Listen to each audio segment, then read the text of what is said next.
Dindigul mutton biryani எப்படி செய்கிறதுன்னு பார்க்கலாம். இதுக்கு 3/4 கிலோ மட்டன் எடுத்து கழுவி சுத்தம் பண்ணி வச்சுருக்கோம். அதில் அந்த கறியில் கொஞ்சமாக உப்பு போட்டு ஒரு அரை மூடி லெமன் ஊற்றி ஒரு 50 மில்லி தயிர் போட்டு 1.5 ஸ்பூன் இஞ்சி பூண்டு விழுது போட்டு நல்லா கலந்து ஊற வச்சுருவோம். கறி 1 மணி நேரம் ஊறிக்கிட்டு இருக்கட்டும். அப்போ நல்லா சாஃப்டாக இருக்கும் கறி.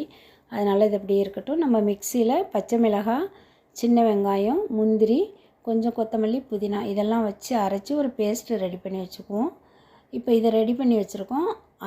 அரை கிலோ ஜீரக சம்பா அரிசி எடுத்துருக்கு. அது 20 நிமிஷம் ஊறிக்கிட்டு இருக்குது. இப்போ தாளிக்கிறது எப்படின்னு பார்க்கலாம். எண்ணெய் பாத்திரத்தை அடுப்பில் வச்சுட்டு எண்ணெய் ஒரு 3 ஸ்பூன் போட்டு நெய் ஊற்றி வெங்காயம் கட் பண்ணி வச்சுருக்கேன். வெங்காயம் போட்டு அது வெங்காயம் நல்லா வதங்கட்டும். கோல்டன் ப்ரௌன் கலர் வந்துருச்சு. இப்போ முந்திரி ஒரு 10, நம்ம ஏற்கனவே கரம் மசாலா பவுடர் அரைச்சி வச்சுருக்கோம். அந்த பவுட்ரு 1 ஸ்பூன், பச்சை மிளகாய் 4, கொத்தமல்லி, நம்ம அரைச்சி வச்ச பேஸ்ட் இருக்குல்ல, கொத்தமல்லி புதினாலாம் அதையும் போட்டு நல்லா வதக்கிட்டு தக்காளி போட்டு புதினா கொஞ்சம் போட்டு இதுக்கு தேவையான அளவு உப்பு போட்டுக்குவோம். நம்ம கறியிலையும் உப்பு போட்டு கலந்து வச்சுருக்கோம். அதனால் உப்பு மட்டும் பார்த்து போட்டுங்க.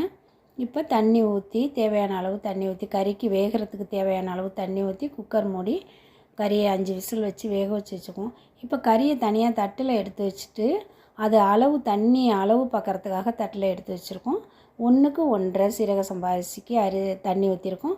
இப்போ இந்த அரிசி போட்டு நல்லா கலந்து விட்டு கறியையும் போட்டு நல்லா கலந்து விட்டுட்டு ஒரு 1.5 ஸ்பூன் நெய் போட்டு கொஞ்சம் புதினா போட்டு கலந்து அதோட ஒரு ரோஸ் வாட்டர் ஒரு 5 ட்ராப்ஸ் ஊற்றிருக்கோம். அது போட்டு நீங்கள் பிரியாணி செஞ்சாக்கா நல்ல ரிச் ஃப்ளேவர் கொடுக்கும். நல்லாயிருக்கும். செஞ்சு பாருங்கள். இப்போ வாழை இலை வச்சு மூடி ஒரு 15 நிமிஷம் இருக்கட்டும். 15 நிமிஷம் கழித்து எடுத்து பார்த்தோன்னா திண்டுக்கல் மட்டன் பிரியாணி ரெடி ஆயிடுச்சு. நல்ல பொல பொலன்னு சூப்பராக இருக்குது. செஞ்சு பாருங்கள். இதோட ஆனியன் ரைத்தா முட்டை வச்சுருக்கோம்.